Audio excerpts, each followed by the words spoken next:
Hola amigos, welcome to That's What's Fun in Mexico, our bi-weekly video product. Whenever we are short on time, we can always take a quick stroll down here to Central Park and just give you these beautiful views of the city. We're here on the pond in Central Park, so I hope that you enjoy this beautiful backdrop behind me. And let's dive right into our content here. We're going to be talking three topics of discussion. We're going to be covering a thematic report we put out titled Silicon Bajío, which explores how Mexico is participating in the build out of AI infrastructure in the US. Second, we're going to be talking about the latest on the US-Mexico negotiations. And third, we're going to be closing with some of our preliminary thoughts on Mexico's earnings season. So kicking off here with this AI report that we put out titled Silicon Bajío, it has been very interesting to witness how the exports in Mexico to the US have completely restructured.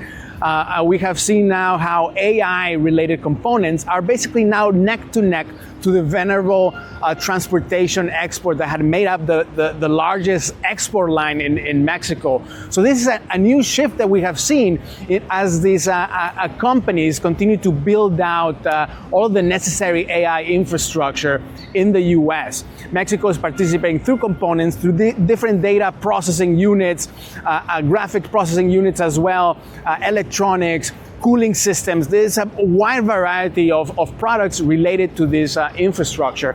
And we have seen this very much concentrated in the states of Jalisco and in the state of Chihuahua. These two states make up the lion's share of these exports. And we are already seeing a tech hub in the city of Guadalajara, for example, where we have seen industrial real estate companies continue to lease properties to these electronic companies, and also building new properties as well in Guadalajara and as well in the Ciudad Juárez market and in Tijuana as well.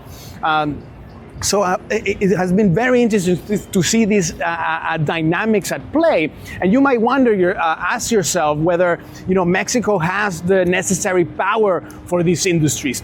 Of course, data centers is a point apart, and we don't think that Mexico will be very active in hosting data centers themselves, but rather producing and supplying all the necessary components for their build-outs. And in that sense, the stress on the energy grid shouldn't be as great.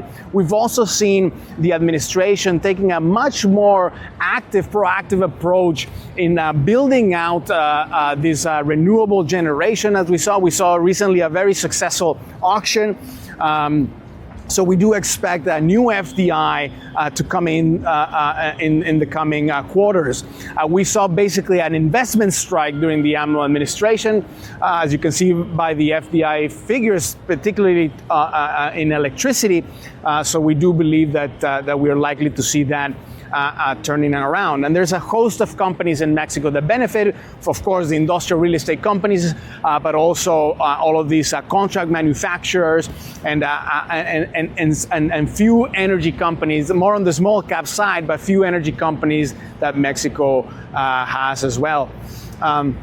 So transitioning here to the second point of discussion, which is closely related to this nearshoring boom that we've seen, is the US-Mexico negotiations and where we stand. We closed the World Cup with a very amicable ending there, with President Claudia Sheinbaum joining the closing celebration in New Jersey and New York.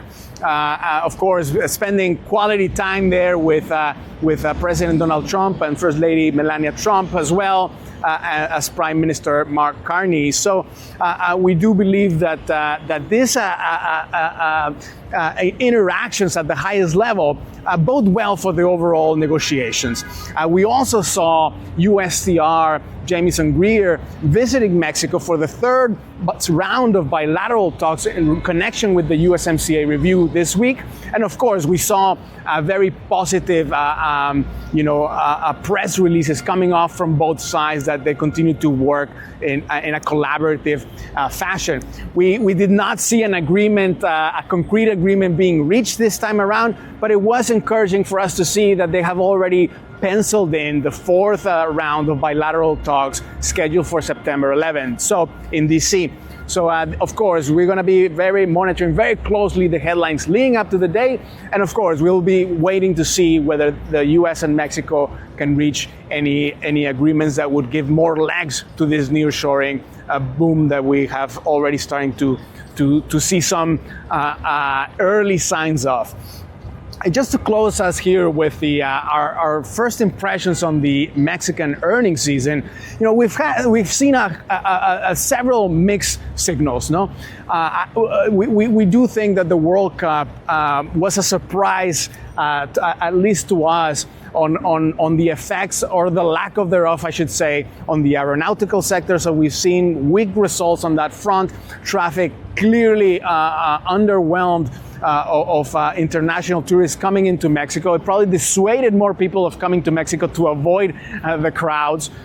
So it'll be very important for us, of course, to see what we're looking out for in the winter season. The summer season is a foregone conclusion, but the winter season seems promising, and the operator from Cancun is optimistic that we are seeing a better winter season than last year. So stay tuned there. And the other part that was also disappointing was on the consumer side. We saw volumes for beverage companies printing rather weak, worse than expectations. And again, this comes as a surprise given the positive impulse that World Cups tend to have on consumer names. So mixed signals there. Of course, the nearshoring proxies continue to report very good numbers. So this is something that could gain more momentum going forward, as well as financial institutions that have reported good numbers in line with expectations. So, we still have a week to go, and we'll be sure to keep you posted. But it has been, we would characterize it so far as a mixed earnings season. So these were the three topics that we wanted to cover you today. And until the next time, amigos, take care and enjoy your summer. Ciao, ciao.